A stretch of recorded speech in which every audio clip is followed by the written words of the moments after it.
Welcome to ಮನಿ ಊಟ cooking channel. ಇವತ್ತು ನಾವು ಪುದೀನ ಚಟ್ನಿ ಮಾಡೋದು ಹೇಗೆ ಎಂದು ನೋಡೋಣ ಬನ್ನಿ. ಮೊದಲು ಒಂದು ಪ್ಯಾನಿಗೆ ನಿಮ್ಗೆ ಎಷ್ಟು ಬೇಕೋ ಅಷ್ಟು ಪುದೀನನ ಹಾಕ್ಕೊಂಡು ಚೆನ್ನಾಗಿ ಫ್ರೈ ಮಾಡ್ಕೊಳ್ಳಿ. ಇದು ಚೆನ್ನಾಗಿ ಫ್ರೈ ಆಗಬೇಕು, ಫ್ಲೇವರ್ ಬರುತ್ತೆ, ಅದಕ್ಕೋಸ್ಕರ ಈ ಥರ ಮಾಡ್ತಾಯಿದ್ದೀವಿ. ನೀವು ಒಂದು ಸತ ಈ ಥರ ಟ್ರೈ ಮಾಡಿ ನೋಡಿ, ತುಂಬಾ ರುಚಿಕರವಾಗಿರುತ್ತೆ. ಅದು ಫ್ರೈ ಆಗೋ ಅಷ್ಟರಲ್ಲಿ ಒಂದು ಮಿಕ್ಸಿ ಜಾರಿಗೆ 1 ಕಪ್ ಆಗುವಷ್ಟು ಹುರ್ಗಡ್ಲೆ ಹಾಕಿಕೊಳ್ಳಿ. ಹುರ್ಗಡ್ಲೆ ನಂತರ ತೆಂಗಿನಕಾಯಿ, ನಿಮ್ಗೆ ಎಷ್ಟು ಬೇಕೋ ಅಷ್ಟು ತೆಂಗಿನಕಾಯಿ ಹಾಕ್ಕೊಳ್ಳಿ. ಸ್ವಲ್ಪ ಕೊತ್ತಂಬರಿ ಸೊಪ್ಪು, 1-2 ಹಸಿಮೆಣ್ಸಿನ್ಕಾಯಿ ಖಾರಕ್ಕೆ, ಮತ್ತು ಬೆಳ್ಳುಳ್ಳಿ, ಒಂದೆರಡು ಎಸಳು ಬೆಳ್ಳುಳ್ಳಿ, 2 ಬೆಳ್ಳುಳ್ಳಿ ಹಾಕ್ಕೊಳ್ಳಿ ಸಾಕು. ಸ್ವಲ್ಪ ಉಪ್ಪು ರುಚಿಗೆ ತಕ್ಕಷ್ಟು ಹಾಕ್ಕೊಂಡ್ಬಿಟ್ಟು ನೀವು ಫ್ರೈ ಮಾಡ್ಕೊತೀರಾ ಅಲ್ವಾ ಈ ಪುದೀನಾನ, ಇದನ್ನು ಅದಕ್ಕೆ ಹಾಕ್ಕೊಂಡು ಮಿಕ್ಸಿ ಜಾರಿಗೆ ನುಣ್ಣಕ್ಕೆ ತರ್ತರಿಯಾಗಿ ಸ್ವಲ್ಪ ರುಬ್ಕೊಳ್ಳಿ. ನೋಡಿ, ಮಿಕ್ಸಿ ಜಾರಿಗೆ ಇವೆಲ್ಲ ಹಾಕ್ಕೊಂಡ್ಬಿಟ್ಟು ಈ ಪುದೀನಾನ ಮಿಕ್ಸಿ ಜಾರಿಗೆ ಹಾಕ್ಕೊಂಡು ರುಬ್ಕೊಳ್ಳಿ. ತುಂಬಾ ಈಸಿ ಮಾಡೋದಂತೂ, ಟೇಸ್ಟ್ ಅಂತೂ ತುಂಬಾ ಚೆನ್ನಾಗಿರುತ್ತೆ. ಯಾವಾಗಲೂ ಒಂದೇ ಥರ ಚಟ್ನಿ ಮಾಡಿ ಬೋರ್ ಆಗಿದ್ರೆ ಈ ಥರ ಒಂದ್ಸತಿ ಟ್ರೈ ಮಾಡಿ ನೋಡಿ. ಇದು ದೋಸೆಗೆ, ಚಪಾತಿಗೆ, ಪೂರಿಗೆ ತುಂಬಾ ಒಳ್ಳೆ ಕಾಂಬಿನೇಷನ್. ಅದು ಮಿಕ್ಸಿನ ರುಬ್ಬಿಟ್ಟಿಟ್ಕೊಂಡ ನಂತರ ಚಿಕ್ಕದಾಗಿರೋ ಒಗ್ಗರಣೆ ಹಾಕ್ಕೊತಾ ಇದ್ದೀವಿ.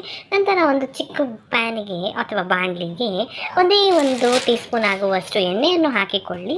ಎಣ್ಣೆ ಕಾಯಬೇಕು. ಎಣ್ಣೆ ಕಾದ ನಂತರ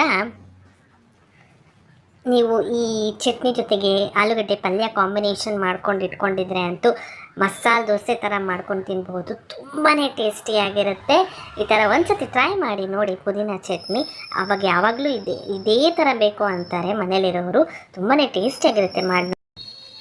ಎಣ್ಣೆ ಕಾದ ನಂತರ 1 ಟೀ ಸ್ಪೂನ್ ಆಗುವಷ್ಟು ಸಾಸಿವೆಯನ್ನು ಹಾಕಿಕೊಳ್ಳಿ. ಸಾಸಿವೆ ಚಿಟಪಟ ಅಂದ ನಂತರ ಸ್ವಲ್ಪ ಜೀರಿಗೆಯನ್ನು ಹಾಕಿಕೊಳ್ಳಿ.